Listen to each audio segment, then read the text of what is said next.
Hey everyone, and welcome back to the Foraging Family Homestead. The garden cleanup is all done and the tomatoes are gone. A lot of people are thinking that gardening is over, but I'm here to tell you that in Zone 7, the secret season of gardening is just beginning.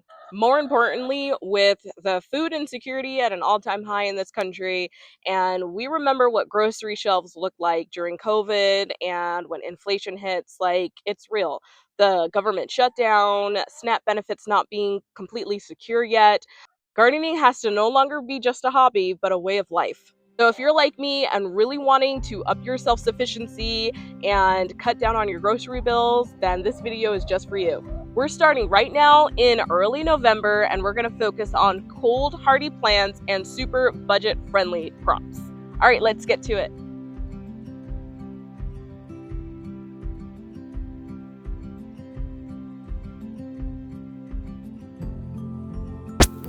So this is a glimpse of our raised bed fall garden that we did a few years ago. So we're very experienced in doing raised bed gardening in the fall and winter. It's our favorite method. And so here we're going to give you our best tips. All right, so just a quick note about our garden beds here.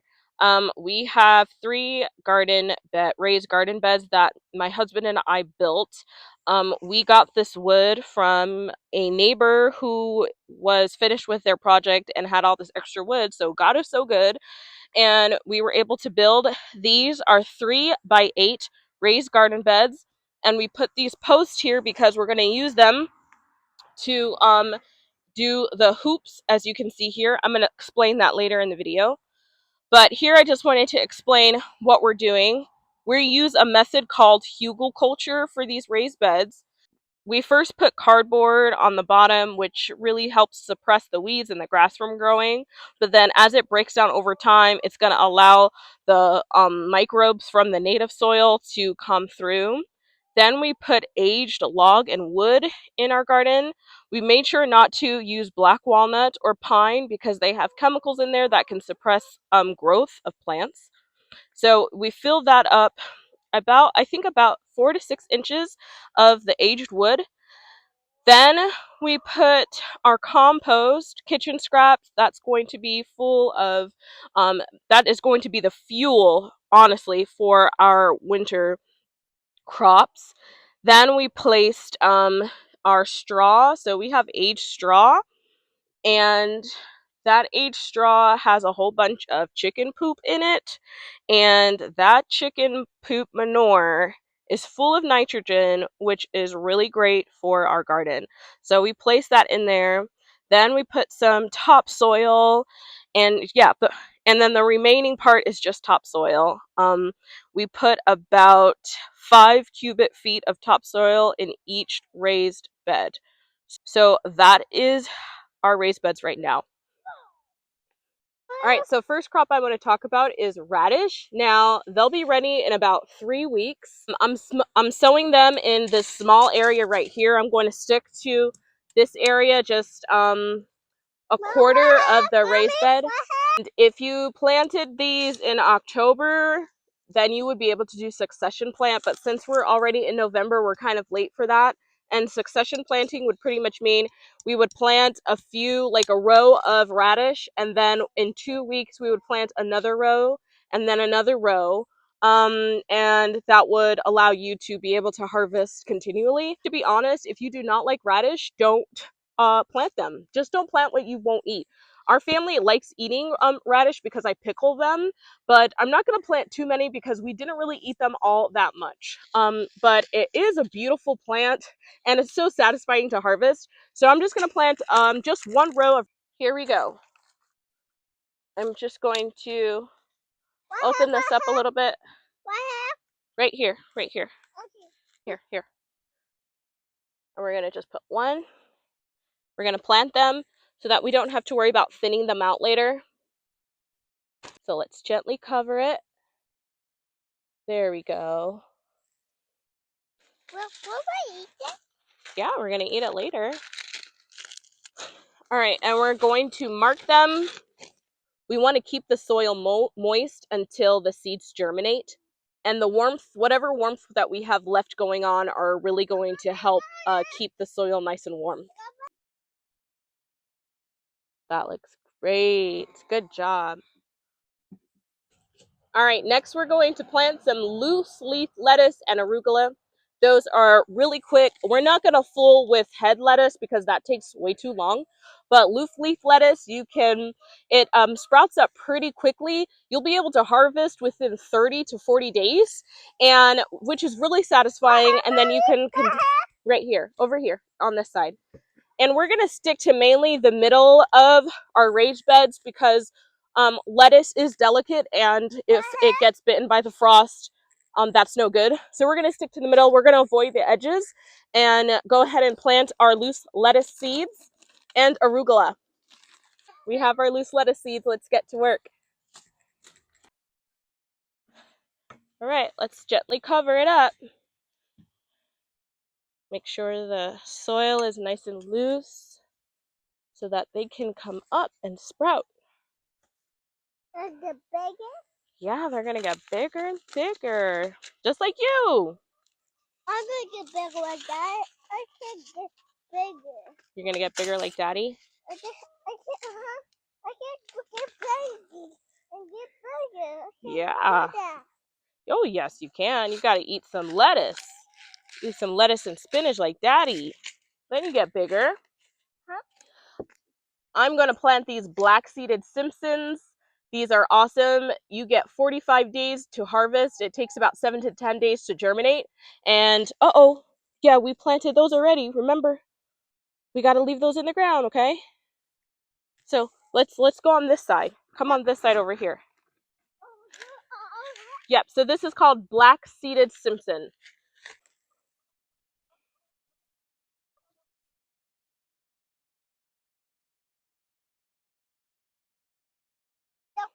Now that I have my popsicle sticks, I finally found them. So now we're going to go ahead and place it right here. So we have 4 rows of lettuce. Don't even think about it. You better get off. Get off of this garden bed. I should have left y'all in the coop. Oh, no. Wait. Go, go, go, go, go. Okay. We have our beets, so let's go ahead and put them in the ground. And for our beets, they go about half an inch deep, and we'll be able to harvest them within 55 days. These are what the seeds look like. Beets.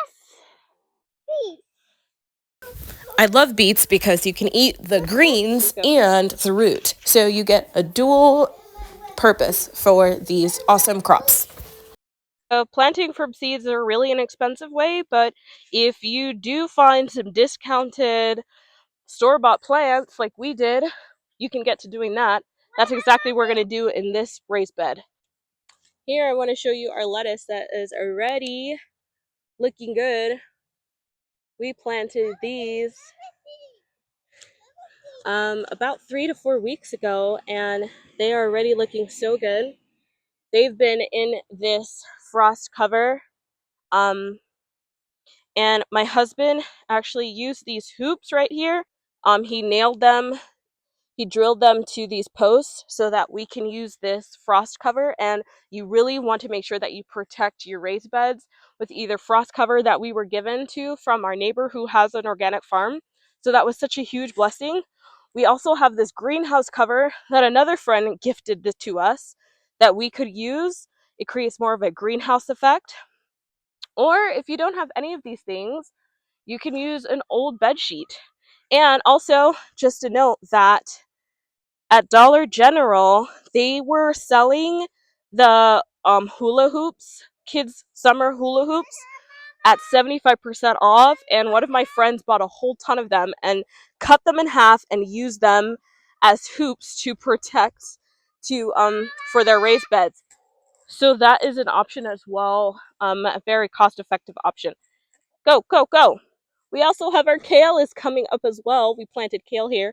And here are our plants that we actually bought from Walmart. They were discounted half off because they weren't looking that great. So I went ahead and bought some. We have collard greens here.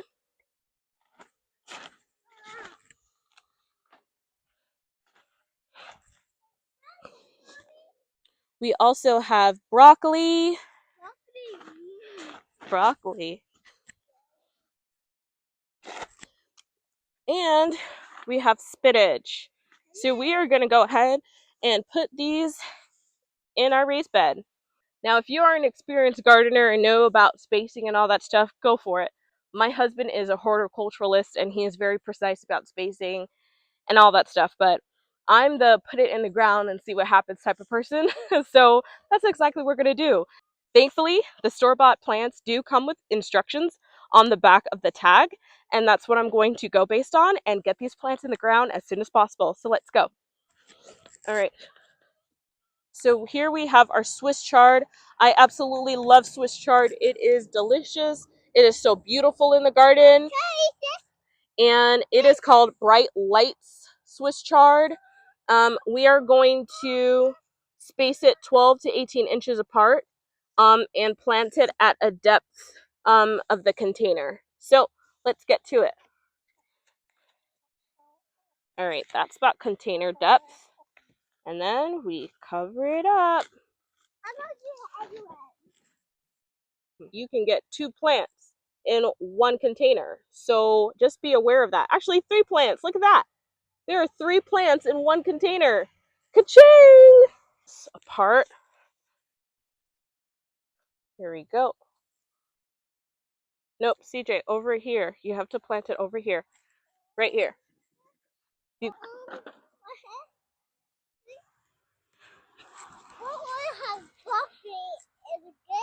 Now we're going to plant our Bonnie spinach, and we are going to space it 12 inches apart at container depth. And out.